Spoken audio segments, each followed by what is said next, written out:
Hello everyone. तो जैसा कि आप सभी लोगों का देखिए 2 दिन के बाद में क्या है कि सीपीयू एसआई का एग्ज़ाम होना है। आज 1 अक्टूबर है, कल आपका 2 होगा और 3 को यानी कि 3 जब अक्टूबर होगा आपका यहाँ पर एसएससी सीपीयू के एग्ज़ाम शुरू हो जाएंगे। तो ये लास्ट वीडियो है जो 9 शिफ्टें हुई थी 2022 के अंतर्गत। 8 शिफ्टें ऑलरेडी पहले अपलोडेड हैं, उनका प्लेलिस्ट बना हुआ है, जाकर के देख सकते हैं। ये लास्ट वीडियो है पीवाईक्यू सेशन का, तो जाकर के देख लें। उसके बाद से जो है आप लोगों को एनालिसिस करवाया जाएगा एग्जाम से रिलेटेड। तो चलिए देखते हैं कि 11 अक्टूबर थर्ड शिफ्ट में कौन कौन से क्वेश्चन पूछे गए थे। पहला क्वेश्चन है कि फीबा द्वारा स्वीकृत बास्केटबॉल के एक गेम में सामान्यतः आपके कितने क्वार्टर होते हैं। अगर यहाँ पर पूछा गया है कि तो फीफा द्वारा जो स्वीकृत होता है उसमें प्रत्येक 10 मिनट के 4 क्वार्टर होते हैं, यानी कि ऑप्शन दो जो दो यहाँ पर लिया हुआ है राइट आपका हो जाएगा। नेक्स्ट क्वेश्चन है कि साइकस निम्नलिखित में से किस जंतु संघ का उदाहरण है। तो अगर बात कर लें साइकस की, तो जो साइकस है वो होता है जिम्नोस्पर्म जंतु संघ का उदाहरण, यानी कि जिम्नोस्पर्म जो है ऑप्शन दो राइट आंसर हो जाएगा। नेक्स्ट क्वेश्चन है कि 1976 में 42वें संविधान संशोधन के द्वारा नागरिकों के लिए मौलिक कर्तव्य जोड़े गए थे। इन्हें किस समिति की सिफारिश पर जोड़ा गया था। 10 बार बता चुके हैं जो समिति है वो थी सरदार स्वर्ण सिंह समिति, जिसके तहत 1976 में 42वें संविधान संशोधन में सरदार स्वर्ण सिंह समिति की अनुशंसा पर मौलिक कर्तव्य जोड़े गए थे। नेक्स्ट है कि चंद्रमा के संबंध में निम्नलिखित में से कौन सा कथन सही है। पहला दिया हुआ है अमावस्या के बाद पृथ्वी से दिखाई देने वाले चंद्रमा के प्रकाशित भाग का आकार प्रतिदिन बढ़ता रहता है, तो ये बात सही है। दूसरा है कि पूर्णिमा के बाद पृथ्वी से दिखाई देने वाले चंद्रमा के प्रकाशित भाग का आकार प्रतिदिन घटता रहता है, तो ये भी सही है। यानी कि 1 और 2 जो दोनों हैं वो दोनों ही यहाँ पर सही हो चुके हैं। तो ऑप्शन 4 में आपको दिया हुआ है 1 और 2 दोनों, यानी कि ऑप्शन 4 जो यहाँ पर है राइट आंसर हो जाएगा। नेक्स्ट क्वेश्चन है कि 24 दिसंबर 2021 को ब्रह्मगढ़ सभा से नाट्य पद्म पुरस्कार प्राप्त जो है किसने किया हुआ था। तो 24 दिसंबर 2021 में अगर ब्रह्मगढ़ नाट्य सभा की यहाँ पर बात करें तो ये जो मिला हुआ था, ये मिला हुआ था श्री कला भारती को, यानी कि ऑप्शन जो ए दिया हुआ है श्री कला भारती राइट आंसर हो जाएगा।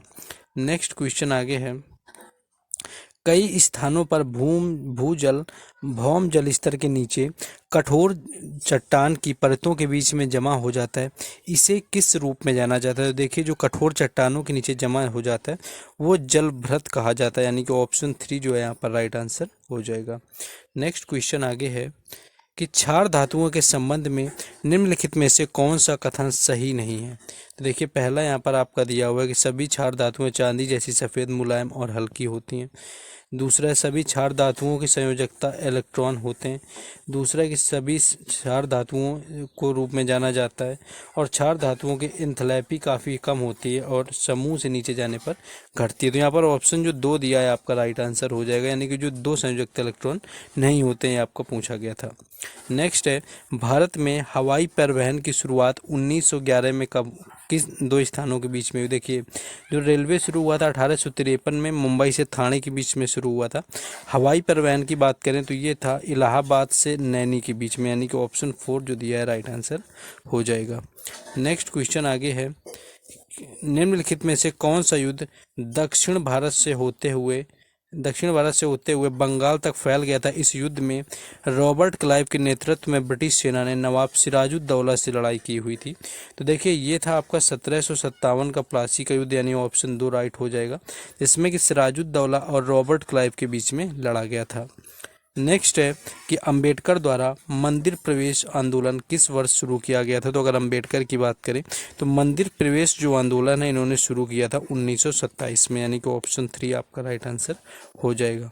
नेक्स्ट क्वेश्चन है कूलाम्ब पर सेकेंड निम्नलिखित में से किसकी इकाई है। देखिए कूलाम्ब पर सेकेंड की बात करें तो इसे ही एम्पियर बोला जाता है कूलाम्ब पर सेकेंड के, जो कि होती है विद्युत धारा की इकाई। तो ऑप्शन 3 यहाँ पर राइट आंसर हो जाएगा। नेक्स्ट क्वेश्चन है प्रसिद्ध संगीतकार टी.एच. विनायक राम किस वाद्य यंत्र से संबंधित है। अगर टी.एच. विनायक राम की बात करें तो घटम, यानी कि ऑप्शन जो ए दिया हुआ है राइट आंसर हो जाएगा, जिससे कि प्रसिद्ध संगीतकार टी.एच. विनायक राम का संबंध है। नेक्स्ट क्वेश्चन है कि निम्नलिखित में से किसने हाय डांस नामक एक नृत्य शैली की रचना की जिसे बाद में उन्हें रचनात्मक नृत्य का नाम दिया गया था। तो देखिए ये थे मॉडर्न डांस के पिता जिनको कहा जाता है, यानी कि उदय शंकर ये थे, या ऑप्शन 2 यहाँ पर राइट आंसर हो जाएगा, जिन्होंने हाय डांस नामक एक नृत्य शैली की रचना की हुई थी। नेक्स्ट है कि निम्नलिखित में से कौन सा उपन्यास विक्रम सेठ के द्वारा लिखा गया। देखिए विक्रम सेठ की बात करें तो विक्रम सेठ जो है ये असूटेबल बॉय, यानी कि ये कई बार आया हुआ एग्जाम में, और आपका अनसूटेबल बॉय पूछा जाता है तो वो करण जौहर की बुक है, लेकिन सूटेबल बॉय पूछा है तो ये विक्रम सेठ की है। बाकी जितनी बुक लिखी है, one night at the call centre, half girlfriend, one Indian girl, ये सारी जो बुक हैं वो चेतन भगत की हैं। नेक्स्ट क्वेश्चन है औद्योगिक नीति संकल्प 1956 के अनुसार भारत में उद्योगों को कितनी श्रेणी में वर्गीकृत किया गया था। तो देखिए 1956 में जब आता है औद्योगिक नीति संकल्प, इसके तहत जो है 3 भागों में औद्योगिक श्रेणियों में उद्योगों को 3 श्रेणियों में वर्गीकृत किया गया। नेक्स्ट है हमारे देश में न्यायपालिका की स्वतंत्रता के बारे में निम्नलिखित में से कौन सा कथन सही नहीं है। तो पहला ऑप्शन दिया है न्यायाधीश अपने वेतन और भत्तों के लिए वित्तीय रूप से कार्यपालिका और विधायिका दोनों पर निर्भर होते हैं। तो देखिए ये गलत है, ये दोनों पर निर्भर नहीं होते हैं, और यही क्वेश्चन भी पूछा गया कि कौन सा सही नहीं, तो पहला ही ऑप्शन मिल गया, तो आगे नहीं देखेंगे, ऑप्शन ए जो है राइट आंसर यहाँ पर हो जाएगा। नेक्स्ट है भारतीय न्यायिक प्रणाली किस पर आधारित है। अगर बात करें भारतीय न्यायिक प्रणाली की तो यह एक एकल एकीकृत प्रणाली होती है, यानी कि ऑप्शन जो 4 दिया है राइट आंसर हो जाएगा, एकल एकीकृत प्रणाली है हमारी न्यायपालिका। नेक्स्ट है भारत में जून से सितंबर तक किस प्रकार का मौसम रहता है। तो अगर जून से सितंबर की बात करें तो यह होता है बरसात का मौसम, जिसे कि मानसून बोलते हैं। तो बरसात का मौसम होता है भारत में जून से सितंबर के दौरान। नेक्स्ट आगे देखेंगे, देखिए बिहार पुलिस का जो एग्ज़ाम है वो अभी आपका छूट जाना है, यानी कि बिहार पुलिस का जो एग्ज़ाम है वो अभी फर्स्ट शिफ्ट का छूटेगा। तो बिहार पुलिस का जरूर एनालिसिस आपको कोशिश करेंगे कि सभी शिफ्टों का करवा दें, क्योंकि काफ़ी स्टूडेंट ने फिल कर रखा है। क्वेश्चन है कि मानव में होने वाले रोग और उसके कारक सूक्ष्म जीव और संक्रमण के माध्यम से निम्नलिखित में से कौन सा युग्म सही नहीं। देखिए 6 रोग आपका विषाणु है जो कि वायु से फैलता है, दूसरा चिकन पॉक्स विषाणु है जो कि भोजन और यहाँ पर आपके जल से फैलता है। तो देखिए इसमें आपका कोई भी सही नहीं है, तो ऑप्शन जो है आपका दिया हुआ है ना तो 1 और ना तो 2, यानी कि ऑप्शन 2 राइट आंसर हो जाएगा। नेक्स्ट क्वेश्चन आगे है कि निम्नलिखित में से किस स्थान को फिना विश्व कप चैंपियनशिप की मेज़बानी के लिए चुना गया था। देखिए अगर फिना की बात करें तो जो फिना मेज़बानी के लिए चुना गया था वो था मेलबर्न ऑस्ट्रेलिया, यानी कि ऑप्शन 2 जो 2 यहाँ पर दिया हुआ है राइट आंसर आपका हो जाएगा, ऑप्शन 2 आपका करेक्ट है यहाँ पर। नेक्स्ट क्वेश्चन, गोदावरी नदी भारत के भौगोलिक क्षेत्र के लगभग कितने प्रतिशत के हिस्से पर बहती है। देखिए यहाँ पर पूछिए गोदावरी नदी के बारे में कितने प्रतिशत हिस्से पर बहती है। तो यहाँ पर आपका देखिए ऑप्शन तो नहीं लिख पाए, लेकिन आपको बता दें कि ये 10% हिस्से पर भौगोलिक जो होता है भारत के उस पर गोदावरी नदी बहती है। नेक्स्ट क्वेश्चन है अखिल भारतीय ट्रेड यूनियन कांग्रेस के पहले अध्यक्ष पूछे गए। तो अखिल भारतीय ट्रेड यूनियन की बात करें तो जो पहले अध्यक्ष रहे हुए थे वो थे लाला लाजपत राय, ऑप्शन ए यहाँ पर राइट आंसर हो जाएगा। नेक्स्ट क्वेश्चन आगे है निम्नलिखित में से कौन सा शरद ऋतु के दौरान बागानियों यानी चाय बागानों में काम करने वाले लोगों के द्वारा किए जाने वाले असम के सबसे प्रसिद्ध नृत्य रूपों में से एक है। यानी कि असम में जो चाय के बागानों में काम करते हैं उनके द्वारा कौन सा नृत्य किया जाता है। तो ये होता है झूमर नृत्य, यानी कि झूमर जो नृत्य है वो चाय के बागानों में काम करने वाले लोगों के द्वारा असम में किया जाता है। नेक्स्ट क्वेश्चन आगे है कि भारत में निम्नलिखित में से किस राज्य में चांदी के भंडार नहीं पाए जाते हैं। देखिए चांदी के भंडार नहीं पाए जाते हैं ये पूछा है, तो जो चांदी के भंडार हैं वो मान लीजिए उड़ीसा में तो पाया जाता है, झारखंड में भी पाया जाता है, गुजरात में आपका नहीं पाया जाता, यही राइट आंसर हो जाएगा। बाकी आंध्र प्रदेश में भी पाया जाता है। तो ये है आपका यहाँ पर। आगे हम लोग नेक्स्ट क्वेश्चन देखेंगे। नेक्स्ट जो क्वेश्चन है यहाँ पर आगे जो दिया हुआ है नेक्स्ट की मौलिक अम्ल सबसे अधिक किस में पाया जाता है। देखिए अगर मौलिक अम्ल की बात करें कि सबसे अधिक पाया किस में जाता है तो ये होता है सेब, जिसके अंदर सबसे अधिक मात्रा में मौलिक अम्ल पाया जाता है, यानी ऑप्शन ए जो है राइट आंसर हो जाएगा। नेक्स्ट क्वेश्चन है कि भारत में हरित क्रांति का पहला चरण किस समय अवधि को माना जाता है। देखिए, अगर पहले चरण की बात करें किस समय अवधि को माना जाता है, तो यह माना जाता है आपका 1960 के दशक के मध्य से 1970 के दशक के मध्य में जो आपका हुआ था, ये माना जाता है आपका हरित क्रांति का पहला चरण। नेक्स्ट क्वेश्चन आगे है कि संविधान का निम्नलिखित में से कौन सा अनुच्छेद किसी भी जाति के उम्मीदवार को सार्वजनिक रोजगार के किसी भी अवसर के लिए आवेदन करने का अधिकार देता है। तो अगर उम्मीदवार के सार्वजनिक अगर रोजगार की किसी भी आवेदन की बात करें तो ये समान अवसर जो रोजगार के देता है वो होता है अनुच्छेद 16(2). तो ऑप्शन सी यहाँ पर राइट आंसर हो जाएगा।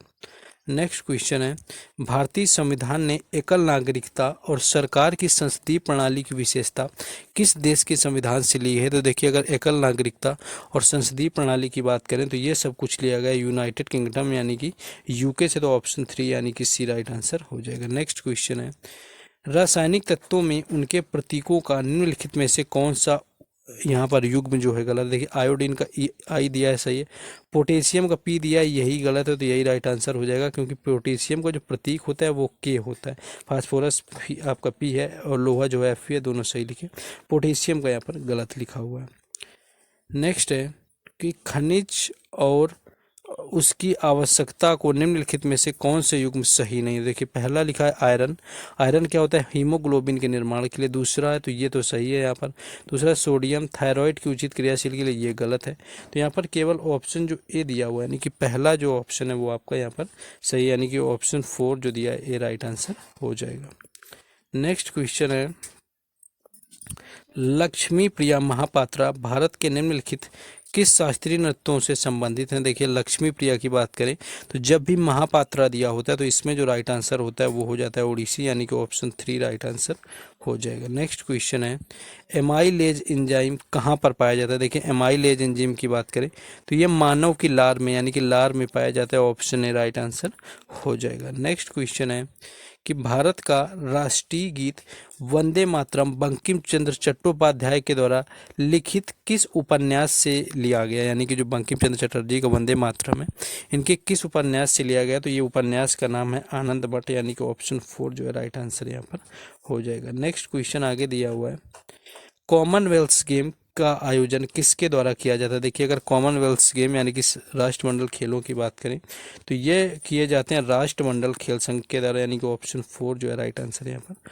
हो जाएगा। नेक्स्ट क्वेश्चन आगे है कि प्रसिद्ध मराठा योद्धा शिवाजी ने निम्नलिखित में से किस मुगल सम्राट के खिलाफ युद्ध लड़ा हुआ था। देखिए, शिवाजी को जो समकालीन था मुगल शासक वो था औरंगजेब, यानी तो उसी के साथ में युद्ध लड़ा हुआ था, तो औरंगजेब जो है यहाँ पर राइट आंसर हो जाएगा। नेक्स्ट आगे है कि निम्नलिखित में से कौन सा प्रायद्वीप पठार का भाग नहीं है। देखिए, प्रायद्वीप पठार की बात करें दक्कन का पठार भी है, केंद्रीय उच्च भूमि भी है, उत्तरी मैदान जो है ये प्रायद्वीप पठार के अंतर्गत नहीं आता है, यानी कि ऑप्शन 3 आपका यहाँ पर राइट आंसर हो जाएगा। नेक्स्ट है कि निम्नलिखित में से कौन भूदान यज्ञ आंदोलन के संस्थापक थे। देखिए, अगर भूदान आंदोलन की बात करें कि इसके संस्थापक कौन थे तो ये थे विनोबा भावे, यानी कि ऑप्शन तो जो 2 दिया यहाँ पर राइट आंसर हो जाएगा। नेक्स्ट क्वेश्चन आगे दिया हुआ है, निम्नलिखित में से किस भारतीय खिलाड़ी ने टोक्यो ओलंपिक 2020 में हॉकी में सर्वाधिक गोल किए हुए थे। तो सर्वाधिक गोल की बात करें तो ये किए हरमनप्रीत ने, यानी कि हरमनप्रीत ने जो है सबसे अधिक गोल किए हुए, तो ऑप्शन 3 राइट आंसर हो जाएगा। नेक्स्ट क्वेश्चन है कि गणगौर मुख्य रूप से भारत के किस राज्य में मनाया जाता है। देखिए, आसान सा क्वेश्चन है, गणगौर की बात करें तो ये मनाया जाता है भारत के राजस्थान में, यानी कि ऑप्शन 2 जो 2 है यहाँ पर राइट आंसर हो जाएगा। नेक्स्ट क्वेश्चन है, भारत के संविधान का कौन सा अनुच्छेद तदर्थ न्यायाधीशों की नियुक्ति से संबंधित है, यानी जो जजों की नियुक्ति करता है वो कौन सा अनुच्छेद होता है। देखिए, ये जो अनुच्छेद होता है आपका 127, यानी कि ऑप्शन 3 राइट आंसर यहाँ पर हो जाएगा। नेक्स्ट क्वेश्चन आगे है, 1986 में पंडित बिरजू महाराज को निम्नलिखित में से कौन सा पुरस्कार प्राप्त हुआ। देखिए, बिरजू महाराज की बात करें तो 1986 के अंदर जो मिलने वाला पुरस्कार था वो था पद्म विभूषण, जो कि भारत का दूसरा सबसे बड़ा सर्वोच्च नागरिक सम्मान है। नेक्स्ट है, व्हीट स्टोन सेतु में कितने प्रतिरोधों की एक व्यवस्था है जिसका उपयोग प्रतिरोध के सटीक मापन के लिए किया जाता है। देखिए, जो व्हीट स्टोन सेतु होता है इसमें 4 जो है आपके लगाए जाते हैं, यहाँ पर आपके जो 4 प्रतिरोध इसमें लगाए जाते हैं। नेक्स्ट है कि 2012 में पंडित बिरजू महाराज को निम्नलिखित में से किस फिल्म के लिए सर्वश्रेष्ठ कोरियोग्राफी श्रेणी में राष्ट्रीय पुरस्कार मिला, यानी कि नेशनल अवार्ड जीता बेस्ट कोरियोग्राफी का? तो वो मूवी थी विश्वरूपम, यानी कि ऑप्शन 2 है यहाँ पर राइट आंसर हो जाएगा। नेक्स्ट है निम्नलिखित में से किस वस्तु को जीएसटी से छूट प्राप्त है, यानी कि कौन सी इनमें से वस्तु है जिस पर जीएसटी नहीं लगती? वेंटिलेटर पर लगती है, हैंड आपके सैनिटाइजर पर लगती है, पेन पर लगती है, लेकिन जो मानव उपभोग के लिए शराब आती है इस पर जीएसटी नहीं लगती है। ऑप्शन 4 जो है राइट आंसर हो जाएगा। नेक्स्ट क्वेश्चन है कि निम्नलिखित में से किस भाषा में अमोघ वर्ष ने यहाँ पर कविराज मार्ग की रचना की? कविराज मार्ग की बात करें, कई बार पूछते हैं कि कविराज जो मार्ग है वो किसके द्वारा लिखा गया, तो ये लिखा गया अमोघ वर्ष के द्वारा। और भाषा इसकी पूछते हैं तो ये कन्नड़ भाषा में लिखा गया, यानी कि ऑप्शन 3 जो है राइट आंसर हो जाएगा। नेक्स्ट है कि चंदेरी का युद्ध या चंदेरी की घेराबंदी के दौरान मुगल सम्राट ने 1528 में राजपूतों को हराया, तो ये जो हराने वाले मुगल सम्राट थे ये थे कौन? देखिए उस समय जो थे बाबर थे, ऑप्शन ए जो राइट आंसर हो जाएगा, जिन्होंने 1526 में ही मुगल साम्राज्य की नींव डाली हुई थी। नेक्स्ट क्वेश्चन है कि अनुच्छेद 352 के तहत पहली बार राष्ट्रीय आपातकाल कब घोषित किया गया? देखिए राष्ट्रीय आपातकाल की बात करें तो ये पहली बार जो है घोषित किया गया था 1962 से लेकर के 1968 के बीच में, यानी 1962 से 1968 तक किया गया था।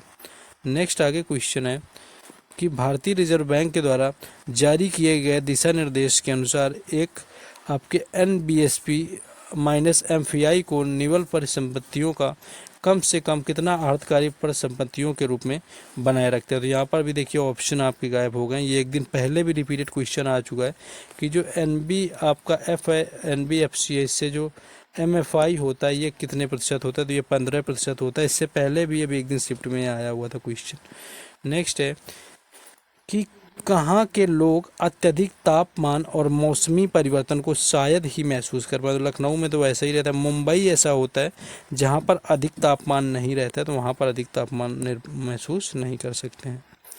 नेक्स्ट क्वेश्चन है कि हाइड्रोकार्बन के संबंध में कौन सा कथन सही नहीं है? देखिए पहला आपका दिया हुआ है कि संतृप्त हाइड्रोकार्बन अत्यधिक क्रियाशील होते हैं। दूसरा है जलने पर अधिकांश कार्बन यौगिक बड़ी मात्रा में ऊष्मा और प्रकाश देते हैं। तीसरा असंतृप्त हाइड्रोकार्बन संतृप्त हाइड्रोकार्बन के लिए पैलेडियम या निकल उत्प्रेरकों की उपस्थिति में हाइड्रोजन जोड़ते हैं। चौथा आपका दिया हुआ है दहन करने पर कार्बन यौगिक ऑक्सीकृत नहीं होते हैं। तो यही आपका सही हो जाएगा, जो कि इसके बारे में सही नहीं लिखा है, क्योंकि ये जो होते हैं दहन करने पर ऑक्सीजन ऑक्सीकृत हो जाते हैं। तो ये था ऑलमोस्ट आप लोगों का क्वेश्चन। और आज से जो है जैसा कि हमने बोला था आपको पूरे 9 शिफ्टों के हमने PYQ करवा दिए हैं, आपके जो पूछे गए थे SSC CPO एग्ज़ाम 2022 में। अब आपको जो है 3 अक्टूबर से हम करवाएंगे एनालिसिस कि आपका एग्ज़ाम किस तरह से आया हो। बस अगर आपने वीडियो को लाइक और शेयर ना किया हो तो then please like the videos, subscribe the channel and if you can share anywhere then please share the video. और बाकी सारी जो अपडेट है you will get on WhatsApp group as well as on Telegram channel, and उनके जो link हैं आपको description में दे दिए गए, then must join them. Thank you.